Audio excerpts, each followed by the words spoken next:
गुरुओं के शहर बनारस में महागुरु का स्वागत, तीनों महागुरुओं का अभिनंदन। रजनीश राशि से अनुरोध है कि गणेश वंदना से कार्यक्रम की शुरुआत करें। प्रथम वंदना प्रणवाकारा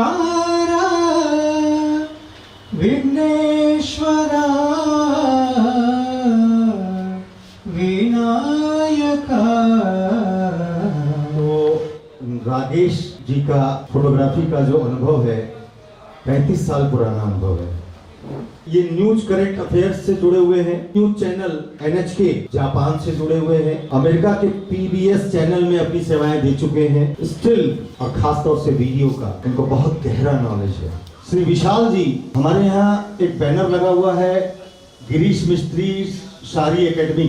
ये गिरीश मिस्त्री जी टॉप 25 फोटोग्राफरों में से एक हैं। इनकी एकेडमी से फोटोग्राफी की स्किल को डेवलप किए हैं। श्री संजीव ढल जी, फोटोग्राफर एसोसिएशन को ये मंच पर इकट्ठा करने में हमेशा 24 आवर ये लगे रहते हैं। इनका स्वागत और अभिनंदन करता हूँ। जो हमारे अतिथिगण बाढ़ आए हैं उनका मैं तहे दिल से शुक्रिया अदा करता हूँ कि वो अपना कीमती समय निकालकर हम लोगों के बीच अपने ज्ञान को बांटेंगे, जिससे हम लोगों का भी ज्ञान अर्जन होगा। संस्था एक व्यवस्था है, एक कागज का पुलिंदा। जब तक आप उसमें सम्मिलित नहीं हो, संस्था का है कि भाई अरे ये आप ही की संस्था है, आप ही का व्यवसाय है। सभी को व्यक्तिगत जिम्मेदारी समझनी चाहिए। लोगों को सभी, जब तक आप जुड़वाओगे नहीं तब तक आपका भला नहीं हो सकता। राकेश नागर, दिल्ली से ये एक्सक्लूसिव ऑडियो मेरे फोटो बंधु जो बनारस से हैं, समिति से हैं, इनके लिए पेश कर रहा हूँ। काशी गुरुओं की नगरी, हम सब एक रचयिता हैं, कलात्मक रचयिता। इस बात को और गहरे तरह से समझिए कि जब आप एक क्लिक करते हैं एक रचना हो जाती है। आप एक अकेले ऐसे रचनाकार हैं कि एक बटन दबाते हैं, सेकंडों के अंदर आपकी रचना आपके सामने होती है। इससे फास्ट रचनाकार कोई और दूसरा हो नहीं सकता। तो ये रचनाएं करते रहिए और हमको आप लोग मेंटोर ना माने, गुरु ना माने, हम आप में से एक हैं जो आप लोगों से मिलने आए हैं, शायद किसी विषय पर थोड़ा ज़्यादा जानते हैं। बहुत ही लुत्फ आया कल वर्कशॉप में। हम सब पूरी ट्रेन में जब वापस दिल्ली पहुँचे हैं, एक ही चर्चा बार बार की कि ये खाने का 3 बजे का समय कैसे पहुँच गया। ना आप लोगों को पता लगा, ना हम लोगों को पता लगा। लंच का स्वाद तब आएगा जब आप स्क्रीन की तरफ देखेंगे, और इससे लंच के बाद जो होने वाला है उसको आप समझ पाएंगे कि अभी भी बहुत इस रात में बाकी है। समिति के जितने भी वॉलंटियर्स थे, कार्यकारिणी के लोग थे, एक बड़ी अजीब चीज़ थी उनमें कि सब एक रस हो गए थे। इतना भाग भाग के लोग काम कर रहे थे, इतनी रुचि से काम कर रहे थे, किसी से ही बात करें वो इतने वेल कनेक्टेड थे कि वो फटाफट वो काम हुए चला जा रहा था। दूसरी शाबाशी मैं जिन्होंने अटेंड की उनको दूंगा कि आपने एक ऐसे व्यक्ति की बात मानी जो आपके बीच का नहीं था। सिर्फ वाणी के माध्यम से ये काम बनारस में होना बड़ा असंभव था, लेकिन एक भी आदमी ने मुंह में पान या गुटखा नहीं रखा हुआ था, क्योंकि मैंने पिछले दिनों ये रिक्वेस्ट की थी अपनी वॉइस नोट में, और देखिए कितनी अच्छी बात मानी। मजाल है किसी के पास हो। इससे साफ पता लगता है फोटोग्राफर समिति बहुत आगे जाएगी, क्योंकि डिसिप्लिन लोगों ने ज्वाइन करना शुरू कर दिया है। हम लोग ना अपने काम का ना एक सही मूल्यांकन करना नहीं जानते। क्या लाभ है ऐसे काम करने का जब हम अपने काम के लिए एक अच्छी राशि भी नहीं ले पा रहे। एक फोटोग्राफर लोगों की यादें संजोने काम करने वाला, जो सारी रात जाग के काम करने वाला, एक प्रधानमंत्री को भी अगर कोई पिछला भाग देखना है अपना, तो किसके जरिए देखेगा? फोटोग्राफी के जरिए। एक फोटोग्राफर प्रधानमंत्री को भी कह सकता है, सर सामने प्लीज, गलत तो नहीं कह रहा। और आप लोग अपनी पहचान करना नहीं जानते, अपना मूल्यांकन करना नहीं जानते। कोई ऐसी स्पीड लिमिट है कि कितने तेज से आप आगे करेंगे तो मामला गड़बड़ है, इस स्पीड के अंदर। सर वीडियो की स्पीड है वो, कैमरा की स्पीड है। Gimbal has no speed, it is a equipment जो आपके कैमरा को घुमा रहा है बस। गिम्बल कैमरा की अटैचमेंट है, कैमरा अटैचमेंट गिम्बल की नहीं है। ओरिएंटेशन बिल्कुल स्टेबल होनी चाहिए एंड मूव हल्का सा डाउन की जो स्टेबल कैसे होगी वो मैंने आपको बताया। Lock it simple. हमें एक दूसरे के प्रति कई फंक्शन में जाते हैं, आपको अपनी टीम का कोई व्यक्ति मिलता है या नहीं है आपका मेंबर, तब भी अगर आप उसको सहयोग कर देंगे, भाई साहब जहां उसका कैमरा खराब हुआ, भाई कोई टेंशन मत ले, तेरे को डाटा मैं दे दूंगा, भाई साहब आजीवन काल के उस आदमी को कमा लेंगे आप। अगर जीवन में ना 6 आदमी अच्छे नहीं कमाए, आपका जीवन व्यर्थ है। 4 तो आपको कंधा देने के लिए चाहिए और 2 कंधा बदलने के लिए चाहिए। क्या बात है। इतना जानकारी नहीं है, इसीलिए वर्कशॉप में आया हूँ कि जानूं इसको सिनेमैटिक क्या होता है। सिनेमैटिक का सीधा सीधा मतलब है सिनेमा जैसी तस्वीरें खींचना। क्योंकि सिनेमैटिक बात की है तो सिनेमा को पढ़ना बहुत जरूरी है। जब कभी भी सिनेमा देखें, चाहे मोबाइल में ही देखें, लेकिन ये देखें कि लाइटिंग कैसी है और उसमें शॉट्स किस तरह लिए गए हैं और किस तरह से हम अपनी कल्पना को फिर अब आगे बढ़ाएं और सिनेमैटिक वीडियो करें। सबसे अच्छी पढ़ाई सिनेमा को देखकर ही होती है, वीडियो की जो मर्जी करें।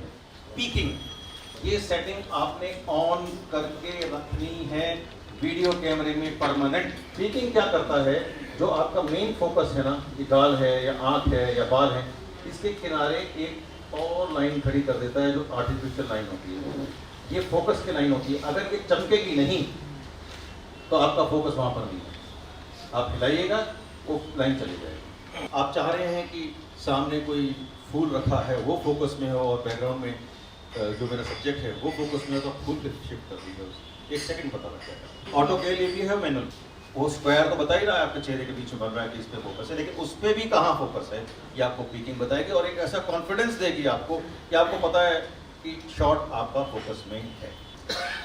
पीकिंग हमेशा ऑन रखनी है वीडियो कैमरे साइड पर। जब आप फोटो देखते हैं, कोई भी दुनिया की फोटो देखें, सेलफोन से खींची हुई वीडियो क्लिप देखें, उसमें 2 ही चीजों का मिश्रण होता है, रंग और एक्सपोजर। रंग को हम बोलते हैं, हम मतलब टेक्निकल लैंग्वेज क्रोमिनेंस, शॉर्ट में क्रोमा। लेकिन कलर की जहां कहीं भी बात होगी उसको बोलेंगे यार तुमने क्रोमा बहुत बड़ा रखा है। आप कहते हो ना सैचुरेशन, असली में सैचुरेशन ना कहकर उसे क्रोमा कहा जाता है, क्रोमा बताया हुआ। दूसरी चीज होती है लाइट को ज्यादा कम करना, उसकी सही टर्मिनोलॉजी है ल्यूमिनेंस। पिक्चर 2 ही चीजों से बनती है, प्रोमिनेंस और ल्यूमिनेंस।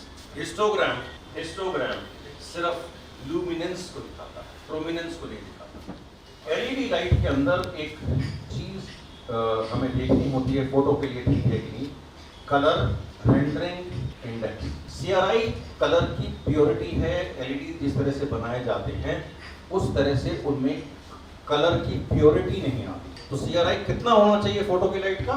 90+। ये ध्यान रखें, ऑनलाइन ले रहे हैं वहां देखिएगा सीआरआई लिखा होगा। तो अगर वो सीआरआई 90 है और वो लाइट आपको पसंद आ रही है तो तुरंत खरीदना है। 90+ एक पैरामीटर, अगर 80 है तो हाथ में लगाएं उसे। मेंबरशिप फीस जो कही जाती है, ली जाती है संस्था द्वारा, वो किसके लिए खर्च होनी है? जो उसके अंदर मेंबर है, उन्हीं के हित के लिए। हमारा फोटोग्राफर में संस्था में जुड़ने के लिए वो 500 1100 की राशि जो भी सुनिश्चित की जाएगी, 2100 की राशि सुनिश्चित की जाएगी, वो देने में असमर्थता दिखाता है। और अगर रात को व्यसन पे खर्च करने हो तो 5000 भी कम है। वैसे सोचिएगा मन में, जब आप फ्री हो ना, बैठिएगा कि मेरी बातों में कितनी सच्चाई है। कैमरे के अंदर एक फीचर है, डिस्प्ले मोड में जाके आप हिस्टोग्राम ऑन कर दीजिए। कैमरे के जो आपका फ्रेम है, इसके यहाँ साइड में एक खिड़की सी खुल जाती है छोटी सी, और उसमें ये पहाड़ से बनते रहते हैं ऐसे। ये हिस्टोग्राम आपको बताता है कि आपका एक्सपोजर सही है कि नहीं। अगर आपने इसको पढ़ना सीख लिया तो जिंदगी भर कभी गलत एक्सपोजर जाएगा ही नहीं।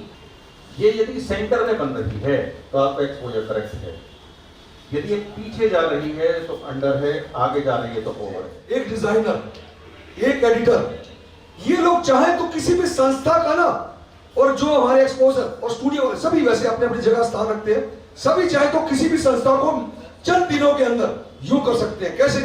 किसी से डिजाइनिंग करवाते हैं, किसी से एडिटिंग, किसी से एक्सपोजिंग, कोई अपना भी। हम लोग अपनी जिम्मेदारी व्यक्तिगत क्यों नहीं निभाते कि उन लोगों को अपनी संस्था में जुड़वाने का प्रयास क्यों नहीं करते? तो आप उन लोगों को जो संस्था में नहीं जुड़े हुए हैं, विनती है या मेरी बात को समझ रहे हैं कि मैं ठीक कह रहा हूं, आज से एक प्रयास जरूर कीजिएगा। प्रति व्यक्ति, ज्यादा की अपेक्षा मैं आपसे नहीं कर रहा हूं, मात्र 5-5 व्यक्तियों को आप यहां से संस्था के साथ जुड़ो, मेरा निवेदन है।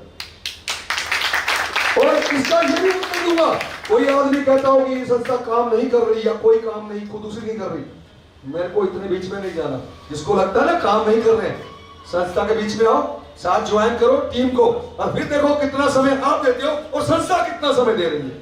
आप तो आ जाए इस कार्यक्रम के अंदर। इस संस्था के लिए कैसे उन्होंने दिन रात एक किया होगा, सोचा नहीं होगा कब वो लोग घर गए। मैं फिर बता दूं आप लोगों को, जो हमने कल सीखा और जाना, जो मेरी वर्कशॉप का हिस्सा था, ये मैंने 1% भी आपको नहीं सिखाया या बताया भी। ये तो शुरुआत है। हम जुड़े रहेंगे वॉइस के माध्यम से, वॉइस नोट्स के माध्यम से, हम जुड़े रहेंगे जूम कॉल के माध्यम से, और फिर दोबारा से टॉपिक्स चर्चा में आएंगे। किस तरह से पढ़ाई से, लिखाई से फिर एकजुट हो रहे हैं, एक छत के नीचे आ रहे हैं। हमने अपने आप को आगे बढ़ाना है, इसके लिए एकजुटता होनी जरूरी है। समिति के लोग जो सुबह से मैसेजेस भेज रहे हैं, बहुत अच्छी तारीफें कर रहे हैं, अच्छी बात है, लेकिन ये एनर्जी ख़त्म नहीं होनी चाहिए, ये एनर्जी बढ़नी ही चाहिए। 2 चीज़ों से बढ़ेगी। एक, आप अपना रिएक्शन देते रहें। फोटोग्राफी के बारे में ये ग्रुप बनाया गया है, तो सिर्फ और सिर्फ फोटोग्राफी की ही बात हो, कोई भी इसमें और दूसरी किसी भी किस्म की राजनीतिक पोस्ट भी ना हो। जो फोटोग्राफी अपने व्यवसाय की बात है, आपकी बात करने की कला है, ये आपके व्यवसाय का एक हिस्सा है, एक टूल है।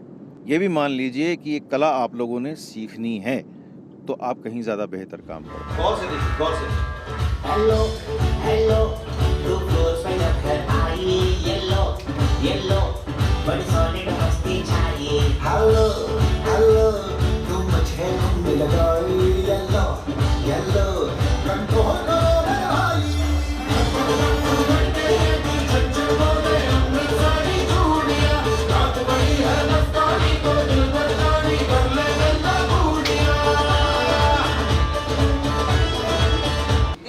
गाने तक पहुंचने के लिए समझ जो होनी चाहिए उस पर बात करेंगे। क्या समझ होनी चाहिए?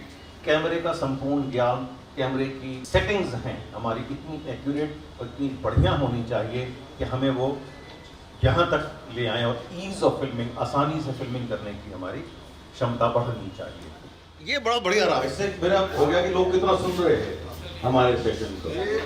फ्रेम रेट हमारे देश का कितना होना चाहिए वीडियो में?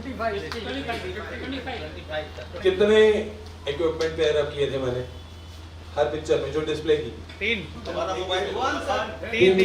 ऐसी अगर हमने फिल्मिंग करनी है और इस लेवल तक हमने पहुंचना है, और मैं बता रहा हूं कि बनारस में कोई ना कोई अगर समिति से जुड़े रहे आप, कोई ना कोई आप में से फिल्म मेकर निकलेगा, ऐसा ज्ञान यहाँ से अर्जित करके कि जो इस किस्म के गाने तक आप लोग पहुंचा पाएंगे। इसी जगह से होगा, इसी धरती से होगा, इसका मैं आपसे वादा करता हूँ। उम्मीद करता हूँ हम जुड़े रहेंगे, फिर जल्दी मिलेंगे। और सच बताऊं, अगर मैं अपने मन के उद्गार आप लोगों तक पहुंचा पाऊं, तो मेरा मन कर रहा है कि मैं तो रिटर्न जो ट्रेन है ये पकड़ के आपके पास फिर वापस पहुंच जाऊं, और कल परसों में फिर दोबारा से हमारी कोई वर्कशॉप हो। अगली वर्कशॉप जो होगी वो इतनी लैंडमार्क होगी, वो एक डंका बजेगा। उम्मीद करता हूं 2 दिन की वर्कशॉप हो। उसकी मैंने रूपरेखा भी बना ली है। सबको नमस्कार, इस उम्मीद के साथ कि हम लोग जल्दी ही मिलेंगे।